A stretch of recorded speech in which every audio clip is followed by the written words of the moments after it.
Bon dia, senyores i senyors diputats. Es troba descol·locats. Ni una sola paraula. Per favor, senyories. Ni una sola paraula.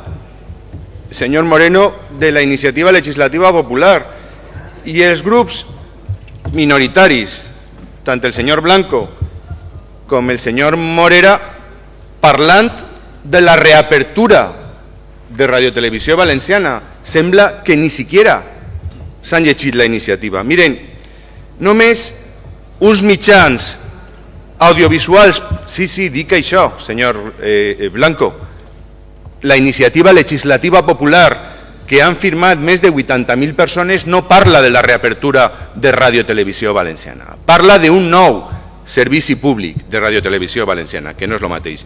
Dic que només uns mitjans audiovisuals públics i valencians poden recollir, preservar i projectar al futur la vitalitat i la força de la nostra llengua, les nostres costums i la personalitat del poble valencià. Això és el que diu el paràgraf 6è de l'exposició de motius de la Iniciativa Legislativa Popular.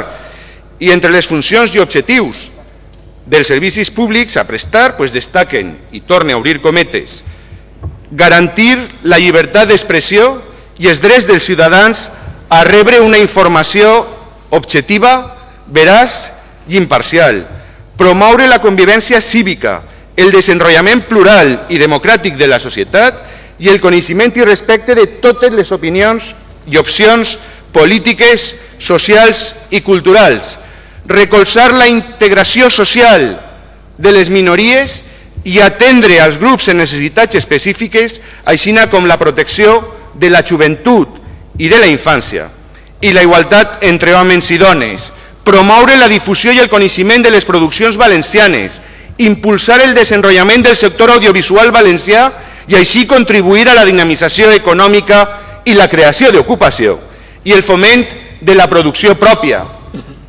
Sona bé, sembla que són paraules que deurien portar-nos al consens. Estem tots d'acord, entenc, en aquestes paraules. Nosaltres, desde luego, ho estem. Però, senyories, no és possible. Millor dit, no va ser possible, perquè aquestes paraules que acaba de llegir, dient-ho la Iniciativa Legislativa Popular, són paraules textuals de la llei 3/2012 que vàrem aprovar en aquestes Corts en l'únic vot del Partit Popular. Miren, senyories, miren, és aquesta mateixa llei que nosaltres vàrem aprovar i que vostès varen boicotejar, que varen vilipendiar i que varen atacar sense pietat, la que casualment sembla haver inspirat els promotors d'esta iniciativa legislativa popular, en una coincidència en l'esperit de les dues normes. Si bé, en este cas, senyories, només es proposa la creació del servici públic. Nosaltres vàrem ser els únics que vàrem defendre en la nostra veu i en el nostre vot aquell 12 de juliol de 2012 una radiotelevisió valenciana que naixera sense deutes i després d'un dur ajust de plantilla. Nosaltres vàrem ser els únics que optaren per crear una nova radiotelevisió valenciana sostenible, perquè volien començar de zero, mirant al futur, continuar gravant i emetent en valencià. Eixa era la nostra proposta. En aquells moments volien recórrer el camí amb vostès, però no va ser possible. Des del document de propostes per al consens, que vostès no varen ni llegir, estic absolutament convençut, no la varen ni llegir. Per què? Perquè era una proposta del Partit Popular, exclusivament per això. A partir d'ahí, nosaltres vàrem redactar una llei, vàrem firmar un contracte programa, vàrem assumir el deute de Radiotelevisió Valenciana. Per a què? Per a fer una ràdio i televisió sostenible. Però miren, tots vostès estaven en altra cosa.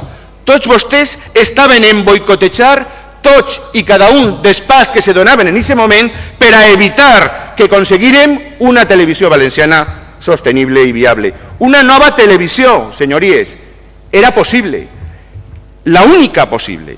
I vostès es varen negar en un no vergonyós, es varen negar en un no polític i partidista, es varen negar, senyories, simplement perquè qui ho proposava era el Partit Popular. Miren, sempre ho hem tingut igual de clar. Entenem esta iniciativa legislativa popular, i així no ho vaig dir en la compareixença dels seus promotors, l'entenem com una oportunitat per al consens. Si vostès utilitzen esta iniciativa legislativa popular exclusivament com una arma contra el Partit Popular, li estaran fent un flaco favor als 90.000 firmants d'aquesta iniciativa legislativa popular. Jo continue pensant que al final primarà la raó i que vostès que parlen de vergonya, vostès que parlaven de que ningú ploraria si se moria la radiotelevisió valenciana, ese exministre José Blanco, que entre gasolinera i xalet de Finisterre demanava que se tancara la televisió valenciana com mesura d'austeritat. Això és més o menys el mateix que pensava el qui avui és consellero de l'Ajuntament de València i entonces era diputat autonòmic quan dia que la radiotelevisió valenciana lo que necessitava era un ERO o lo que faça falta. Això, senyories, és el que dia el seu candidat en un tuit: cerraré el canal 9 de la manipulación y la propaganda. Y señor Moreno, parlant de vergonya, senyor Moreno, vostè sap a quin candidat me referís. Vostè era el seu cap de gabinet. En molta possibilitat, vostè va redactar aquest tuit i vostè el va penjar. Miren, senyories, torne a dir-los lo mateix. La ILP està parlant d'un nou servici de radiotelevisió valenciana. Si vostès estan per consensuar en els representants de 1.200.000 valencians un nou model, un nou servici de radiotelevisió valenciana, compten en este grup parlamentari. Desde luego, este grup parlamentari, en esta voluntad, vota a favor de la presa en consideració. Moltes gràcies. Moltes gràcies, senyor Beiber.